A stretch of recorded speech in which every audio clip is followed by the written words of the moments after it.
अस्सलाम वालेकुम, how are you grade 3। उम्मीद करती हूँ खैरियत से होंगे आप। अच्छा जी, ग्रेड 3 हमारा लेक्चर 5 चल रहा है वीक 3 का, और इसमें हम लोगों ने यूनिट नंबर 1 स्टार्ट किया हुआ है जो है साइंस के बारे में। हम लोगों ने सबसे पहले देखा साइंस की डेफिनेशन, फिर साइंटिस्ट को देखा, फिर हम लोगों ने अपनी 5 सेंसेस की बात की।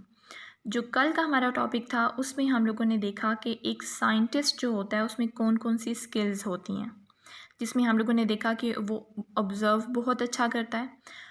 उसके बाद हम लोगों ने देखा कि वो कंपेयर और कंट्रास्ट बहुत अच्छा कर सकता है, मतलब कि ये देख सकता है कि उसकी चीज़ें सेम कैसी हैं और डिफरेंट कैसे हैं। फिर वो क्लासीफाई बहुत अच्छे तरीके से कर सकता है चीज़ों को। तो ये कुछ स्किल्स हैं जिनको यूज़ करके हमारे जो आम इंसान हैं उनमें साइंटिस्ट की जो स्किल्स हैं वो डेवलप हो सकती हैं। आज जो हम लोगों ने देखना है वो ये देखना है कि जब भी हम किसी चीज़ को ऑब्ज़र्व करते हैं कि तो हमारे माइंड में एक क्वेश्चन आ जाता है। जैसे मैंने आपको बताया था कि आप एक चेयर को देखेंगे तो आपके माइंड में फ़ौरन आएगा ये चेयर कैसे बनी। अगर आपको ये पता है कि वो लकड़ी से बनी है तो आप ये सोचेंगे कि जो लकड़ी होती है, मतलब कि जो दरख्त का तना होता है, जो उसका ट्रंक होता है, वो तो गोल होता है और वो इतना बड़ा होता है, तो उससे ये लकड़ी किस तरह से, ये चेयर की जो लकड़ी है उसकी शेप कैसे बन सकती है, ये सारा आप सोचेंगे और आपके माइंड में एक क्वेश्चन बनेगा। जब वो क्वेश्चन आपके माइंड में आएगा तो फिर आप उसके आंसर्स ढूंढना शुरू करेंगे। कैसे ढूंढना शुरू करेंगे? आप अपने मामा के पास जाएंगे या अपने बाबा के पास जाएंगे, या घर में कोई भी आपका बड़ा भाई बहन है या चाचू हैं, जो भी हैं, उनके पास आप जाएंगे और आप उनसे सवाल करेंगे ये कि ये चेयर कैसे बनी। अब वो अगर बोलें कि दरख्त से बनी तो आप बोलेंगे कि दरख्त किस से कैसे बन सकती है, वो तो गोल होता है और चेयर की तो शेप ही डिफरेंट है। तो फिर वो आपको ज़रूर आंसर करेंगे। तो मतलब कि आप आंसर्स को फाइंड कर रहे हैं।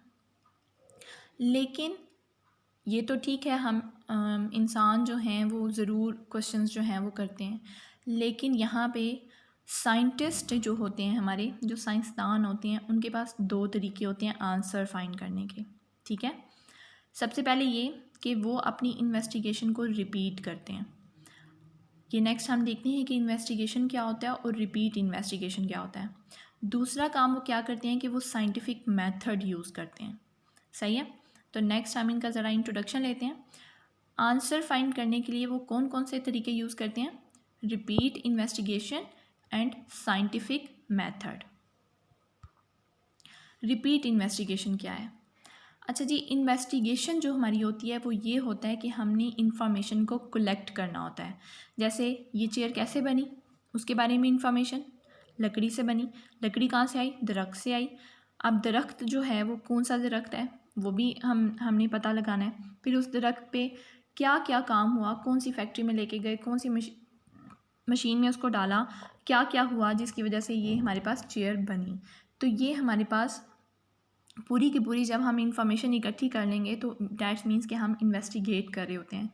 ज़रूर आप लोगों ने CID वाला ड्रामा देखा होगा, हर एक बच्चे ने। उसमें क्या होता है, जो CID के सारे मेंबर्स होते हैं वो पूरी सारी की बहुत सारी इन्फॉर्मेशन को कलेक्ट करने की कोशिश कर रहे होते हैं। उनके पास कोई केस आता है जिसमें मर्डर वगैरह हुआ होता है या किसी ने चोरी की होती है, तो वो सारी की सारी इन्फॉर्मेशन को कलेक्ट करने की कोशिश करते हैं कि आखिर किसने की, और एंड में वो उस इंसान को पकड़ लेते हैं। CID के ड्रामा में यही होता है। तो इसी तरह से एक साइंसदान जो होता है उसके पास एक क्वेश्चन अराइज होता है। सबसे पहला उसका स्टेप है क्वेश्चन पता करना। क्वेश्चन अराइज होता है कि ये काम किस तरह से हुआ, फिर उसके बारे में वो उसका सलूशन सोचने की कोशिश करता है कि मैं इस सवाल का जवाब किस तरह से ढूंढ सकता हूँ। फिर उसके बाद वो सलूशन जब उसके पास आ जाता है तो उस हल के मुताबिक, उस सलूशन के अकॉर्डिंग वो उसके ऊपर एक्सपेरिमेंट करता है।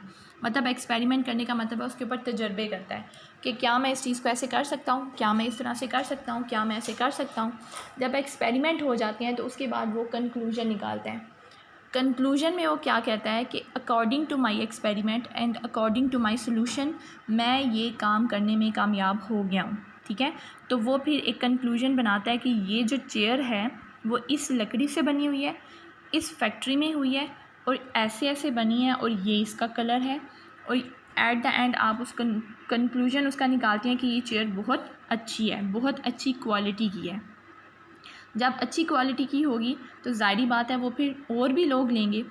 तो ये हमारी होती हैं रिपीट इन्वेस्टिगेशन, कि अगर आपका कंक्लूजन ठीक नहीं आया, अगर आप कहते हैं कि नहीं, एक कंक्लूजन हो सकता है कि बहुत अच्छी है, लेकिन एक कंक्लूजन ये हो सकता है कि वो अच्छी नहीं है।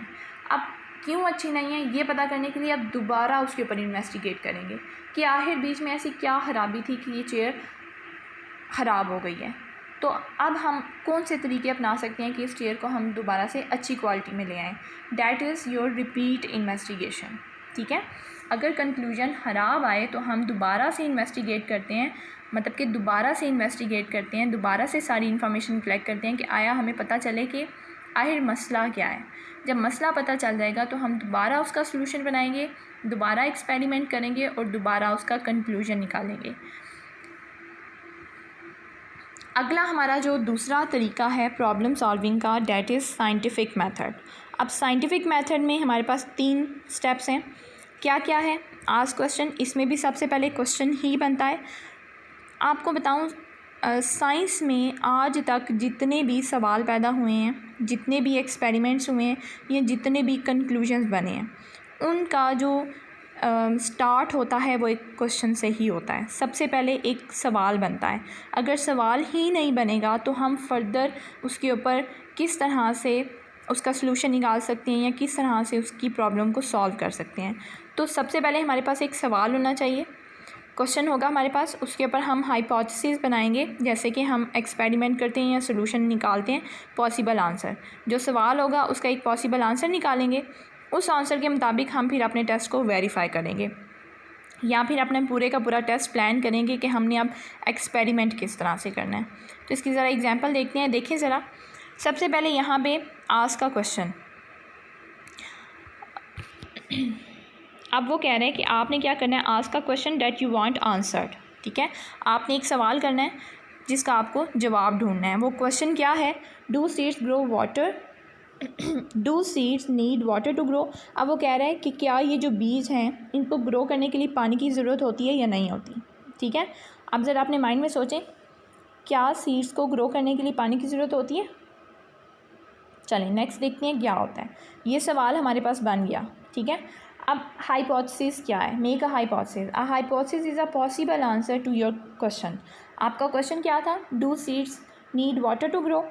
तो वहाँ पे हाइपोथेसिस में बता रहा है कि जो आपका सवाल है, अब उसका पॉसिबल जो आंसर, पॉसिबल आंसर मतलब कि ये आंसर्स, हाइपोथेसिस में हम बहुत सारे आंसर्स को लिखते हैं कि ये भी हो सकता है ये आंसर हो सकता है ये आंसर हो।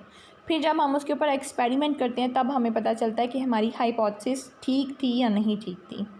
तो ये जो है ये हमारे क्वेश्चन का पॉसिबल आंसर होता है, पूरा पक्का वाला आंसर नहीं होता, बल्कि वो आंसर्स होते हैं कि हो सकता है कि ये चीज़ हो। तो देखें ज़रा क्या हाइपोथेसिस उसने बनाई है। उसने 2 पॉट्स लिए, नंबर 1 एंड नंबर 2, दोनों में उसने मिट्टी डाल दी और सीड्स को उनके अंदर दबा दिया। The seed that watered will grow because seeds need water. अब वो कह रहे हैं कि वो सीड जिनको पानी दिया है मैंने वो ग्रो कर जाएंगे क्योंकि सीड्स को पानी की ज़रूरत होती है। ये उसकी हाइपोथेसिस है, उसको कोई नहीं पता अभी ये मैंने ठीक बोला या नहीं बोला।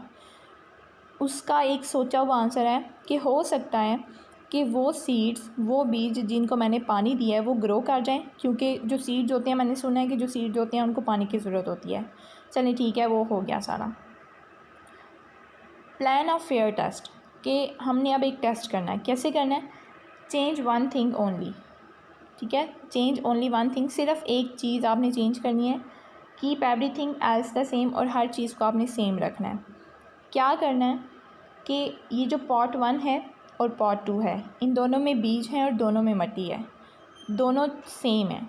डिफरेंस क्या है कि पॉट 1 में आप पानी नहीं डालेंगे, पॉट 2 में आप पानी डाल देंगे। मतलब इस गमले की जो मिट्टी है उसको पानी नहीं देंगे आप, इस गमले की मिट्टी को आप पानी देंगे।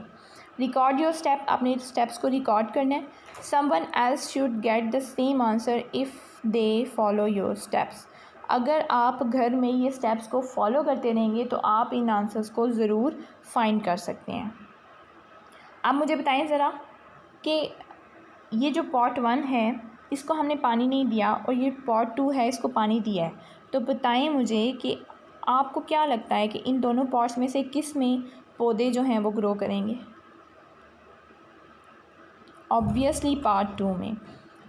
जब पार्ट 2 में हमारे पौधे ग्रो कर जाएंगे, उसमें से प्लांट्स निकलना शुरू हो जाएंगे, तो हमारी जो हाइपोथेसिस हमने बनाई थी कि शायद अगर हम सीड्स को पानी दें तो उनमें से जो प्लांट्स हैं वो ग्रो कर जाएंगे, तो ये हमारी हाइपोथेसिस हमारी बिल्कुल ठीक है। तो ये हमारा एक साइंटिफिक वे होता है आंसर्स को फाइंड करने का। हमने 2 तरीके पढ़े जिसमें हम लोगों ने ये बताया कि हम इन्वेस्टिगेशन को किस तरह से रिपीट कर सकते हैं और दूसरा तरीका कि साइंटिफिक मेथड को किस तरह से यूज़ कर सकते हैं। उम्मीद करती हूँ आपको समझ आई होगी। कल हम न्यू टॉपिक के साथ आपके पास आएंगे। अभी के लिए अल्लाह हाफिज़।